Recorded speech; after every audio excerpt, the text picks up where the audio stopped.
एक सिंगर जिसकी दिन दहाड़े हत्या हुई, एक सुपरस्टार जिसके घर के बाहर गोलियां चली, एक बड़ा नेता जिसे सरेआम मौत के घाट उतार दिया गया। इन तीन सनसनी मामलों को जोड़ने वाला एक नाम जो अब 7 समंदर पार बैठा भारत में मौत का खेल रच रहा था। नमस्कार, मैं विनोद। हम उस शख्स की बात कर रहे हैं जो भारत का मोस्ट वांटेड है। वो नाम जो लॉरेंस बिश्नोई गैंग का दिमाग माना जाता है। सिद्धू मूसेवाला, बाबा सिद्दीकी और सलमान खान, इन तीनों हाई प्रोफाइल मामलों का मास्टरमाइंड लॉरेंस बिश्नोई का सगा भाई अनमोल बिश्नोई। भारत की सेंट्रल एजेंसियों को बहुत बड़ी कामयाबी मिली है। अमेरिका से अनमोल बिश्नोई को डिमोट कर भारत लाया जा रहा है। ये सिर्फ एक गैंगस्टर के घर की वापसी नहीं, बल्कि इंटरनेशनल लेवल पर चल रही गैंगस्टर नेटवर्क पर भारत की सबसे बड़ी सर्जिकल स्ट्राइक में से एक है। तो सबसे बड़ा ये सवाल कैसे? सूत्रों के हवाले जो खबर आ रही है वो ये है कि अमेरिका एजेंसियों ने अनमोल बिश्नोई को देश से बाहर निकाल दिया और उसे भारत सौंपा जा रहा है। उम्मीद है कि 19 नवंबर यानी कि आज अनमोल भारतीय धरती पर होगा। भारतीय एजेंसियों से गिरफ्तारी में सोचिए जरा, जो शख्स अमेरिका में बैठकर भारत में हत्या की सुपारी ले रहा था वो पंजाबी सिंगर करण औजला के साथ नाइट पार्टी में नजर आकर भारतीय सिस्टम को चुनौती दे रहा था, वो अब सलाखों के पीछे होगा।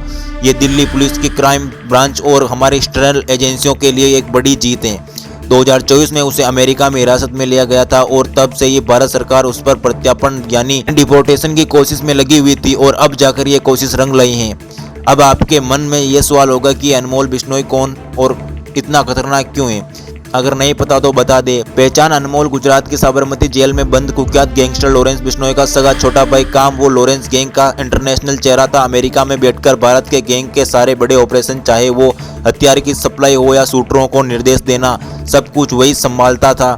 क्राइम कुंडली: उसके साथ खिलाफ देश भर में 18 से ज्यादा आपराधिक मामले दर्ज हैं। एनआईए ने उसे मोस्ट वांटेड घोषित कर उस पर 10 लाख का इनाम रखा था। तो वही मुंबई पुलिस ने उसी के खिलाफ लुकआउट सर्कुलर भी जारी किया था। सीधे शब्दों में कहे तो लॉरेंस अगर गैंग का चेयरमैन है तो अनमोल उसी का सीईओ था, जो हर पल जो जमीन पर उतरता था। इसीलिए उसका भारत लाया जाना लॉरेंस के लिए किसी बड़ी से कम नहीं है। चलिए अब आपको बता दें अनमोल का नाम किन बड़ी वारदातों से जुड़ा है जिससे पूरे देश को हिला दिया। सिद्धू मूसेवाला कांड: 29 मई 2022 में सिद्धू मूसेवाला की हत्या हुई। इस केस में अनमोल पर हत्या के लिए हथियार और लॉजिस्टिक यानी शूटरों के रहने खाने का इंतजाम करने का आरोप है। वो इस पूरी साजिश का एक अहम किरदार था।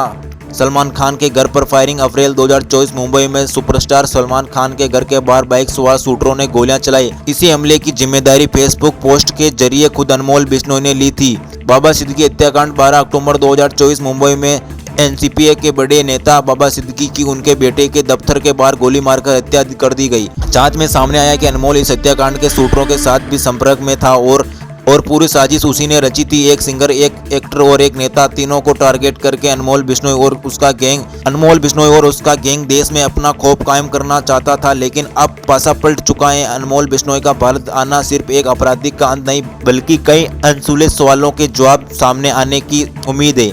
उसके आने से लॉरेंस बिश्नोई गैंग के पूरे इंटरनेशनल नेटवर्क का पर्दाफाश हो सकता है। कौन उन्हें विदेश में पनाह देता, पैसा कहां से आता है और कौन कौन इस सिंडिकेट का हिस्सा?